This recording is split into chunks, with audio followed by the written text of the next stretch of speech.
नमस्कार। छत्तीसगढ़ की बड़ी बहस में आप सभी का बहुत बहुत स्वागत है। मैं हूं आपके साथ सौरभ त्रिपाठी। आज हम बात करेंगे छत्तीसगढ़ में किस तरीके से शराब घोटाले हुए हैं। छत्तीसगढ़ में इस बार होली पर शराब दुकानें बंद नहीं रहेंगे। राज्य सरकार ने नई आबकारी नीति के तहत होली से जुड़े ड्राई डे की परंपरा समाप्त कर दी है। दरअसल पहले त्योहार के दिन शराब बिक्री पूरी तरीके से प्रतिबंधित रहती थी, लेकिन अब दुकानें सामान्य दिनों की तरह ही खुली रहेंगी। फैसले के बाद जहां पर भाजपा इसे प्रशासनिक बदलाव बता रही है, वहीं विपक्ष ने इसे जनता की भावनाओं के खिलाफ करार दिया है। नई आबकारी नीति के तहत पहले तय 7 ड्राई डे में 3 दिन हटा दिए गए हैं। अब वर्ष 2026-27 में केवल 4 ड्राई डे रहेंगे। 26 जनवरी, 15 अगस्त, 2 अक्टूबर और 18 दिसंबर। गुरु घासीदास जयंती। पूर्व मुख्यमंत्री भूपेश बघेल और पूर्व विधायक विकास उपाध्याय ने आरोप लगाया है कि सरकार को जनता की भावनाओं से ज्यादा राजस्व की चिंता है। वहीं पर कैबिनेट मंत्री गुरु खुशवंत साहिब ने फैसले का बचाव किया है। वहीं पर विधायक पुरंदर मिश्रा ने कहा है कि कांग्रेस रोज नए नए प्रयोग और आंदोलन कर रही है। होली पर शराब दुकानें खुली रखने के फैसले ने प्रदेश में राजनीतिक और सामाजिक बहस छेड़ दी है। और एक ओर सरकार इसे नीतिगत सुधार बता रही है, तो दूसरी ओर विपक्ष और समाज का एक वर्ग इसे जन भावनाओं के खिलाफ बता रहा है। अब त्योहार के दौरान कानून व्यवस्था बनाए रखना प्रशासन के लिए बड़ी परीक्षा होगी। भारतीय जनता पार्टी की छत्तीसगढ़ की सरकार ने फिर साबित कर दिया कि प्रदेश की जनता से उनका कोई लेना देना नहीं। जिस प्रकार से आबकारी नीति नया बनाने का काम किया है। पहले साल में 7 दिन शराब दुकानों को बंद रखने का काम किया जाता था, लेकिन नई आबकारी नीति में 4 दिन उसको कर दिया। जिस प्रकार से गांधी जी की पुण्यतिथि में, होली में, इन तमाम महत्वपूर्ण दिनों में दारू बिक्री का काम सरकार के द्वारा किया जाएगा।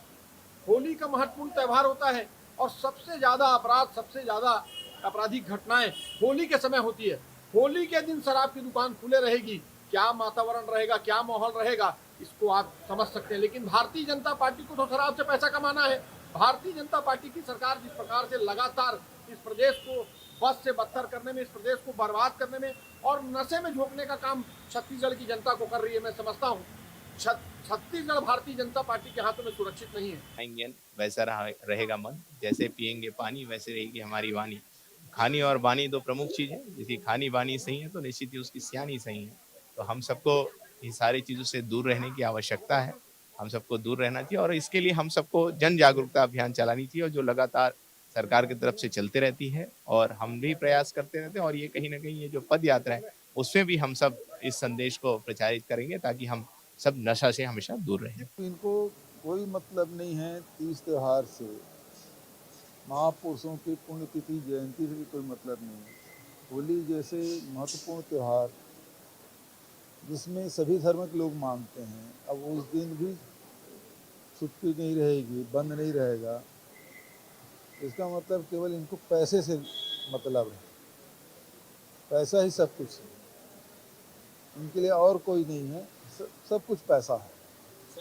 एक बार तो समझ आता है कि हो सकता है कि चूक हो गई, आदेश नहीं निकाला हो, लेकिन जब बार बार उस प्रकार से आदेश निकल रहे हैं, इसका मतलब ये है कि जानबूझ के सरकार उत्कृत कर रही है।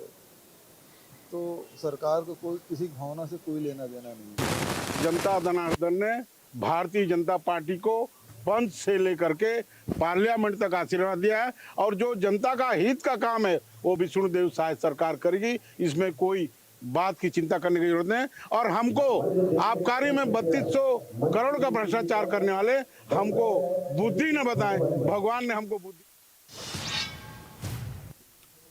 तो चलिए हमारे साथ खास मेहमान जुड़ रहे हैं। सबसे पहले प्रतिक्रिया लेते हैं और चर्चा की शुरुआत करने से पहले परिचय, फिर इसके बाद प्रतिक्रिया। पुष्पेंद्र उपाध्याय जी हैं, बीजेपी के प्रवक्ता हैं, बहुत बहुत स्वागत है। अभिमन्यु मिश्रा जी हैं, कांग्रेस के प्रवक्ता हैं, बहुत बहुत स्वागत है। चर्चा की शुरुआत अभिमन्यु जी आपसे करना चाहता हूं। ड्राई डे कम कर दिया गया है, यानी अब शराब बिकने की जो तय समय है वो ज्यादा रहेगा। ड्राई डे को कट करने का मतलब यही होता है, क्या है, कैसे देखता है विपक्ष? देखिए, यहाँ दुकान जो ड्राई डे के दिन खोले जाने के साथ साथ एक सबसे बड़ी बात तो ये है कि सरकार की सोच क्या है। इस नशे को और शराब को लेकर के। यहाँ पर सोच केवल इतनी ही है कि राजस्व जितना हो सके, जैसे हो सके बटोरा जाए। आज की स्थिति में भीषण राजस्व कमी से छत्तीसगढ़ शासन जूझ रहा है। लगातार कर्ज लेने में बढ़ोतरी हो रही है, लगातार जो है अपने टैक्सेस में बढ़ोतरी कर रहा है। जहां से हो सके राजस्व बटोरने की स्थिति में ये सरकार लगी हुई है। इनको समाज से कोई मतलब नहीं है, इनको संस्कृति से कोई मतलब नहीं है।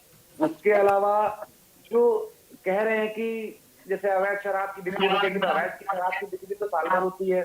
उसके अलावा और कुछ बातें कर रहे हैं कि जो लोग शराब पीते हैं आसानी से अवेलेबल हो जाएगी। जो सरकार की जिम्मेदारी है कि अवैध शराब को जो है वो रोका जाए, अवैध शराब की बिक्री रोकी जाए, सूखे नशे को रोका जाए, और जितना हो सके इस दिन जो एनसीआरबी की रिपोर्ट भी क्योंकि कहती है कि होली के दिन जो है छत्तीसगढ़ के अंदर में अपराध और ये सब जो सड़क दुर्घटनाएं हो गई, ये सब में बढ़ोतरी होती है। तो उस दिन जितना हो सके शासन को ये कोशिश करनी चाहिए कि शराब उस दिन कम बिके या कम लोगों के पहुंच में आए, और जो लोग ब्लैक में खरीदने की कोशिश कर रहे हैं उनको पकड़ के कार्रवाई करे। तो ये यहाँ समझ ठीक में नहीं है आता पुष्पेंद्र कि जी, मेरा और सवाल एक- आपसे, ठीक है, शराब पीना स्वास्थ्य के लिए हानिकारक है, लेकिन शराब राजस्व के लिए बहुत महत्वपूर्ण है, इसलिए ड्राई डे जो है वो कम कर दिया गया, ऐसा है क्या? तमाम दर्शकों को मेरा नमस्कार। जय श्री राम।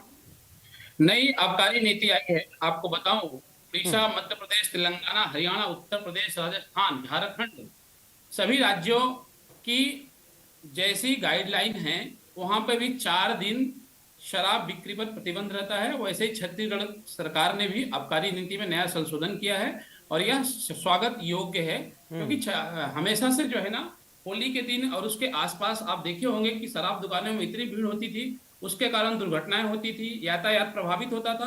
तो भारतीय जनता पार्टी की सरकार आबकारी नीति में बहुत गंभीरता से काम करके नया संशोधन की है और 7 दिन की अपेक्षा 4 दिन ही पूरे राज्य में आबकारी शराब दुकानें बंद रहेंगी और 3 दिन की मोहलत दी गई, 3 दिन अतिरिक्त खुले रहेगी। कहीं ना कहीं जो हमारे भाई लोग शराब का सेवन करते हैं तो सही तरीके से, सही व्यवस्थित नहीं, तरीके आपके से भाई लोग जो शराब का सेवन करते हैं बहुत अच्छा काम करते हैं, पीठ थपथपाने वाला काम करते और हैं। जो है दूसरा, यातायात वहां पे बाधित ना हो, कोई दुर्घटनाएं ना हो। नहीं, और पुष्पेंद्र जी, प्रोटोकॉल का आपके जो पालन आप हो, कह रहे हैं इसके लिए हमारे जो भारतीय भाई जनता लोग पार्टी शराब का सरकार ने सेवन फैसला करते किया हैं, है। पीठ थपथपाने वाली काम वो करते हैं, बहुत अच्छा काम करते हैं, इसलिए आप बहुत स्वागत कर रहे हैं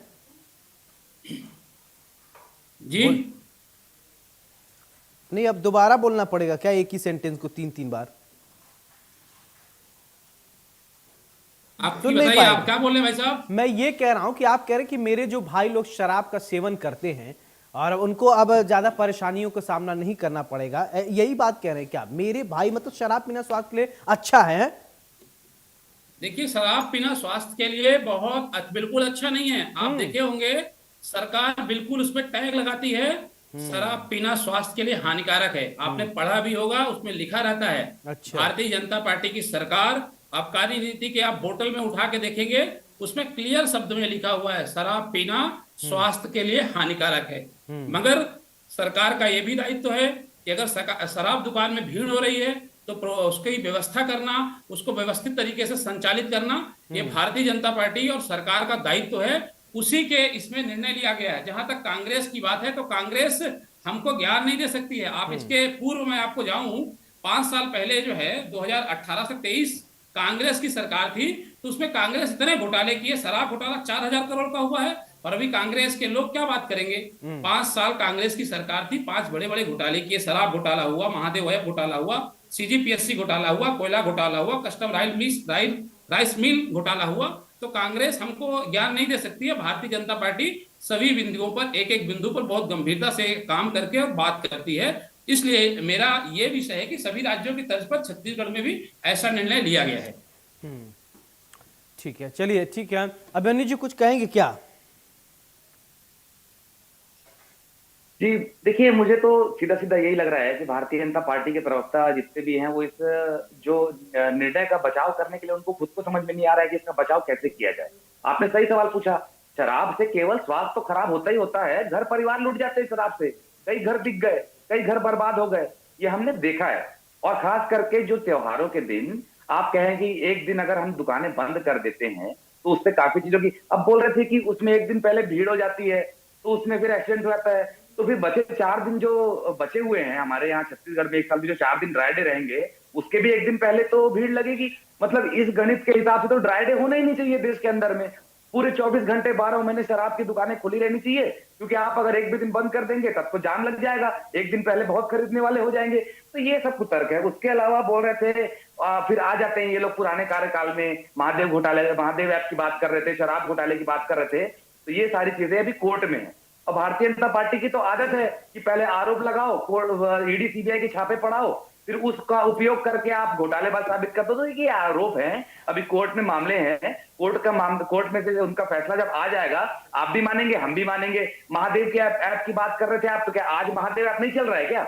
आज धड़ल्ले चल रहा है महादेव ऐप। मैं आपकी जिम्मेदारी से कहता हूं आपके चैनल के अंदर में। और भारत सरकार क्या कर रही है उसको रोकने के लिए, ये भी मैं पूछना चाहता हूं पुष्पेंद्र जी से कि यहाँ पर वो सब बातें बदलने का मतलब नहीं है। आज का विषय ये है कि शराब दुकानों को 3 दिन जो शुष्क दिवस को खत्म करने का कारण क्या है।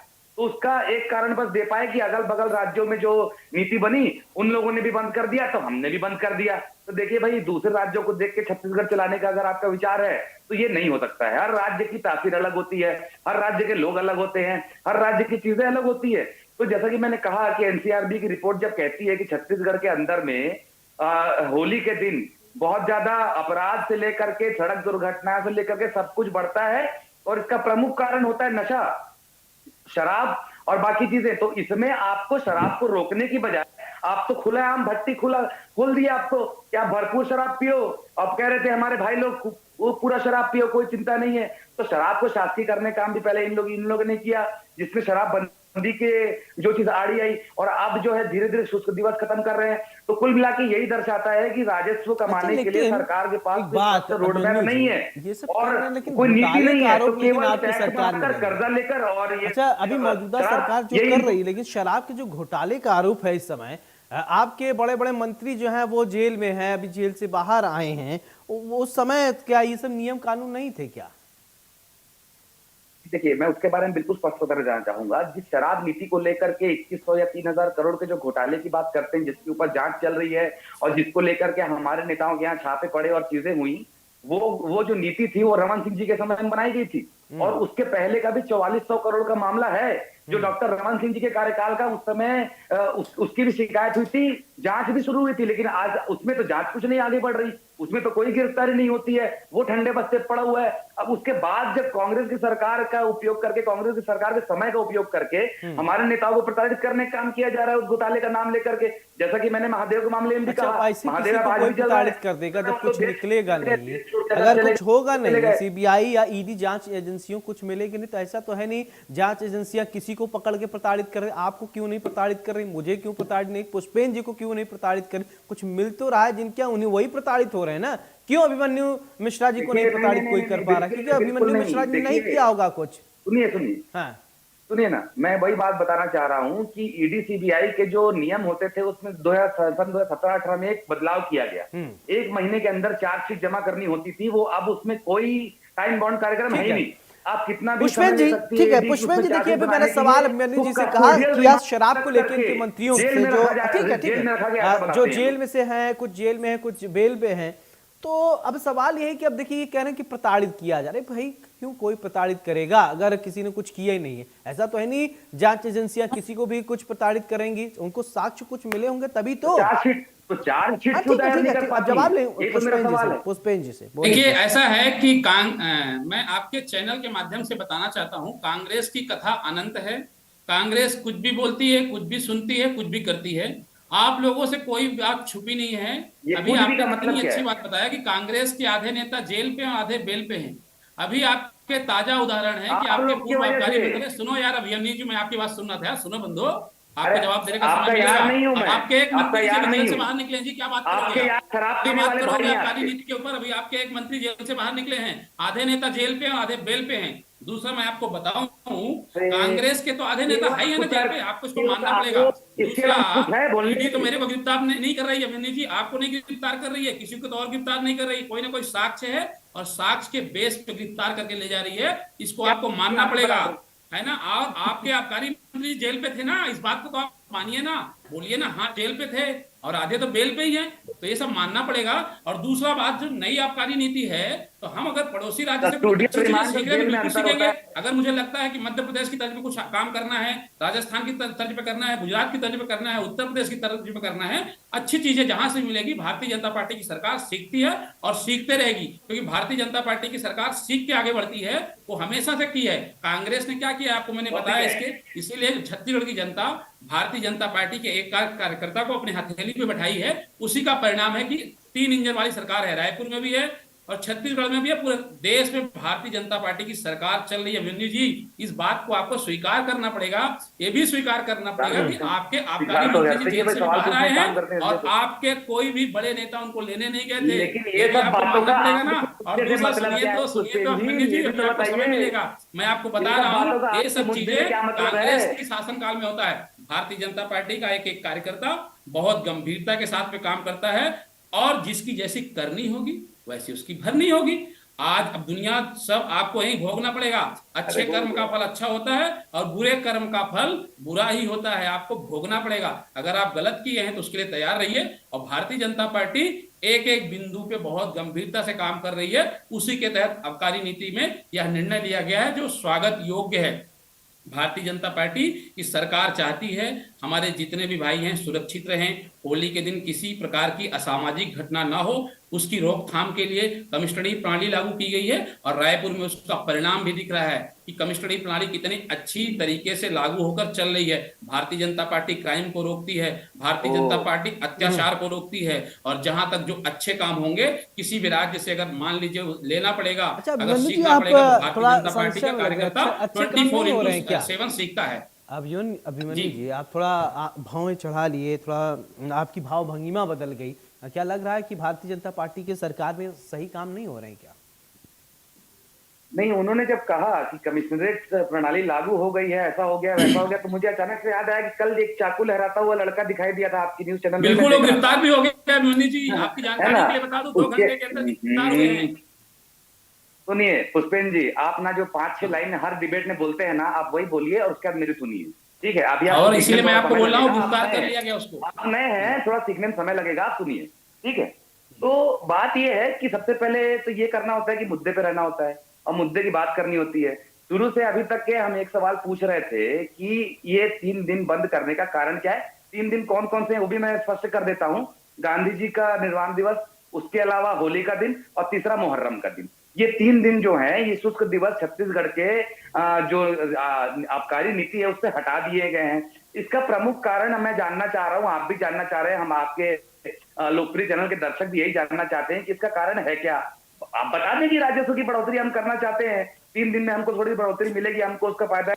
उसमें भी नहीं कुतर्क देने की क्या जरूरत है कि एक दिन पहले भीड़ लग जाती है, उस दिन कालाबाजारी हो जाती है, तो उसके बाद फिर दुनिया भर की और बातें, शराब घोटाला, तो पता नहीं कहाँ कहाँ पहुंच गए थे, धर्म कर्म की बातें कर रहे थे। घोटाले हुए तो बोलना पड़ेगा ना अभिमन्यु जी। देखिए पुष्पेंद्र जी, घोटालों का आरोप लगा है, मामला कोर्ट में है, इस बात को आप भी समझते हैं, इस बात को मैं भी अच्छे से समझता हूँ। इतने नासमझ आदमी बिना उसके जेल में चले गए क्या? वो आप बताइए ना, बोलना पड़ता है, आपकी आप मजबूरी इस है। बात अभिमन्यु जी, आप इस बात को स्वीकार करेंगे ना अभिमन्यु जी, आप इस बात को स्वीकार करेंगे ना कि आपके पूर्व आबकारी मंत्री जेल पे थे? आप स्वीकार करेंगे कि नहीं करेंगे? आप बताइए मुझे। चलिए, जेल में थे लेकिन बेल मिली, जैसी चार्जशीट जैसी उन्होंने लगाई कोर्ट में तुरंत बेल मिली। चार्जशीट नहीं लगा रहे थे इसलिए बेल नहीं मिल रही थी, पहला। उसके बाद मैं ये पूछना चाहता हूं कि 4400 करोड़ का जो आबकारी घोटाला रमन सिंह जी के समय का था, उसकी जांच कौन करेगा? या ऐसे ही मुस्कुराएंगे आप? उनके समय की कोई भी बिल्कुल कोई घोटाला नहीं हुआ है। जो घोटाला होता है उसकी जांच होती है। सुनिए इंदिरा प्रियदर्शनी बैंक घोटाला नहीं हुआ है, आप जांच कराइए ना। सुनिए इंदिरा प्रियदर्शनी बैंक घोटाले में बकायदा आरोपी ने नाम लिया था, किन किन मंत्रियों का नाम लिया था, नार्को टेस्ट में नाम लिया था, उसके बाद भी कुछ नहीं हुआ। आज का विषय आबकारी नीति है, मैं आपको बताना चाहता हूँ। नहीं, अच्छा, अब आपकी बातों का जवाब देने लगा तो आप मुझे आबकारी नीति बता रहे हैं। नहीं, आबकारी नीति ही विषय था। मैंने आबकारी नीति बताया, आबकारी नीति के कारण आपके मंत्री जेल पे थे, जेल पे थे ना आपके मंत्री जी। मैंने आपका ही जवाब, आपके मंत्री जेल पे थे, मैंने आपका ही जवाब दिया। आबकारी नीति पे ही सवाल कर रहा हूँ। रमन सिंह जी के समय की आबकारी नीति के घोटाला जो हुआ था 4400 करोड़ का, उसकी जांच कौन करेगा? मुझे बताइए। बिल्कुल कोई घोटाला नहीं हुआ था। जो घोटाला होती है उसकी जांच होती है, आप बात करिए ना।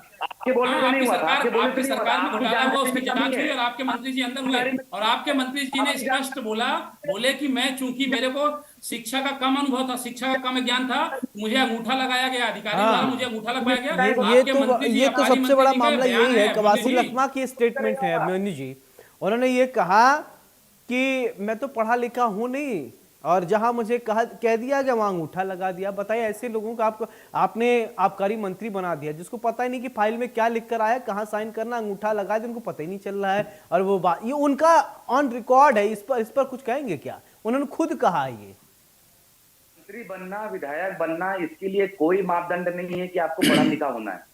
अगर वे 5 बार 6 बार के विधायक हैं तो उनको मंत्री बनना है। इतना तो समझ होना चाहिए ना कि ये कहाँ हम साइन कर रहे हैं, क्या है, पता चला क्या हो जाए, पता चला जो विभाग है वही लुट जाए।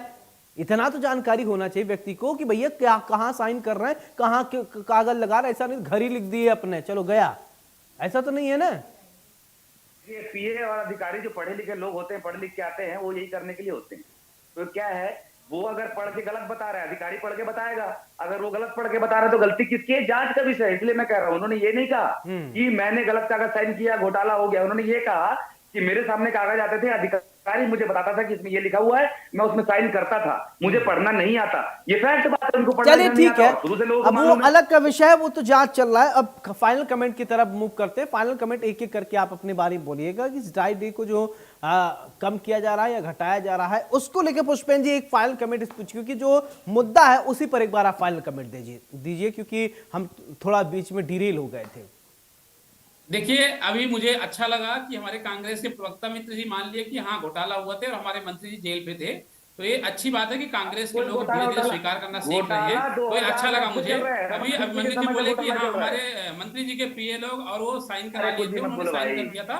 तो ये चलिए मान लिया, अच्छी बात है। दूसरा, जो अभी सरकार ने निर्णय लिया है, मैं आपको मूल विषय पे चलूं, जो सरकार ने निर्णय लिया है स्वागत योग्य है। और 8 राज्यों के तुलना करके छत्तीसगढ़ में भी ऐसा निर्णय लिया गया जो स्वागत योग्य है। और कांग्रेस को कुछ भी बोलने के पहले अपना झांकना चाहिए, कांग्रेस ने क्या किया है पूर्व के सरकारों में, पूर्व के कार्यकाल में, और भारतीय जनता पार्टी। ठीक है, बहुत बहुत शुक्रिया आप दोनों खास मेहमानों का हमारे साथ बड़ी बहस में चर्चा करने के लिए। देखिए, अब आबकारी नीति को लेकर एक नया अमेंडमेंट हुआ है, ड्राई डे को जो है वो बढ़ा दिया गया है। इससे तमाम आरोप प्रत्यारोप के दौर चल रहे हैं। फिलहाल देखना होगा इसको लेकर क्या जनता सोचती है। बड़ी बहस में मेरे साथ फिलहाल इतना ही। नमस्कार।